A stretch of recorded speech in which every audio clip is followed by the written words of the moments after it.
Hi friends! As we continue reading Violet the Pilot, I'm still really curious about how vehicles fly. And so you remember, we've already looked at this book once. It's a very interesting book. It's called National Geographic Kids, Little Kids' First Big Book of Things That Go by Karen DeSeve. And if you will recall or remember, the last time we read this book, we learned about how engineers tried lots of different types of airplanes before they figured out what worked best, just like Violet the Pilot. And we learned how propellers help airplanes fly, and that they can have 1, 2, or even 3 sets of wings. But I'm still curious. I'd like to learn a little bit more about flying vehicles and the ways that they fly. So I'm going to go back to the table of contents. And you remember, in a nonfiction book or a book that has facts in it, we have a table of contents that tells us what information is in the book as well as what pages that information is on.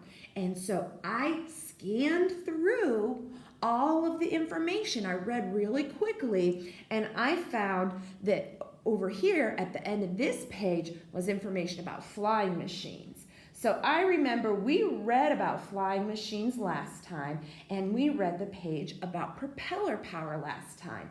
But there's another one here that I think looks really interesting. It says jet power, and it begins on page 106. So I'm really curious to learn about jet power. I know about the different designs of airplanes. I know about propellers and wings, but I'm curious to know about jet power. Let's read and find out.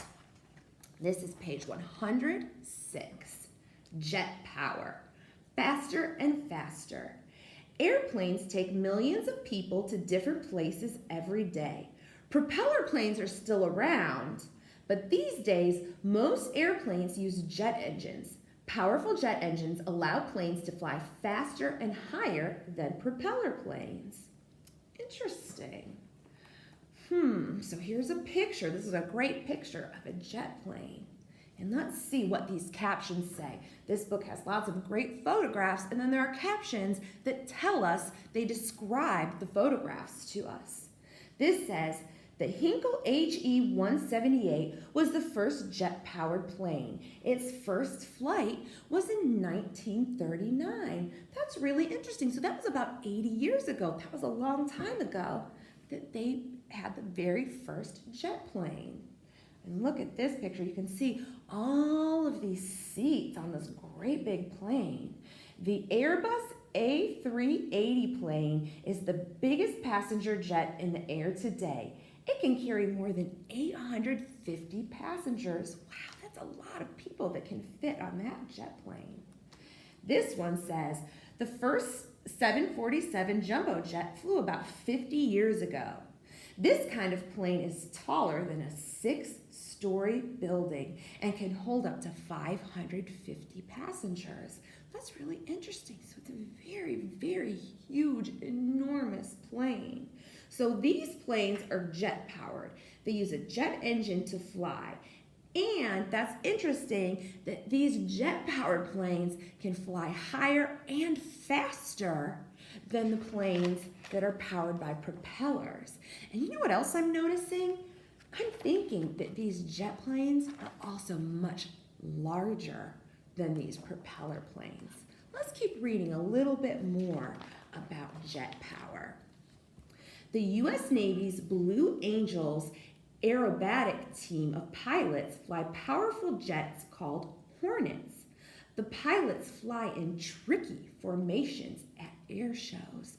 So that's interesting. So they fly in tricky formations. That means they fly next to each other and they can do tricks in the air. That's pretty cool. I'm looking at these jets and it looks like they're really close to each other in the air. These must be very talented pilots. Oh, look at this one. It says, he's not a superhero, but this is super cool. Yves Rossi, also called the Jet Man, is a pilot who invented a jetpack. With his jet-powered wings strapped to his back, Rossi can spin and roll just like a stunt plane. So that's so interesting. He created his very own jet plane that he uses just for himself. So this isn't like the rest of the planes that we saw where you can fit a lot of people onto them. This is just for one person. He must be a great engineer. That really reminds me of something that Violet the pilot might invent. Okay, here's another picture. This one says, Harrier jets can fly straight up, hover in midair so they can fly still in midair without moving, and dash forward. So that's interesting. They can fly in lots of different directions. They can go straight up, they can stay still in midair, or they can dash forward.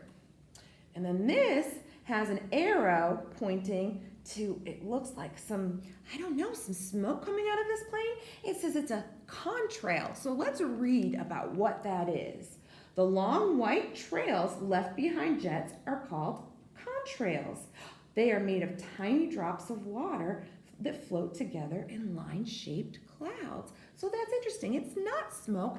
It's like a cloud. There's some water that has the tiny droplets of water that come together behind the jet.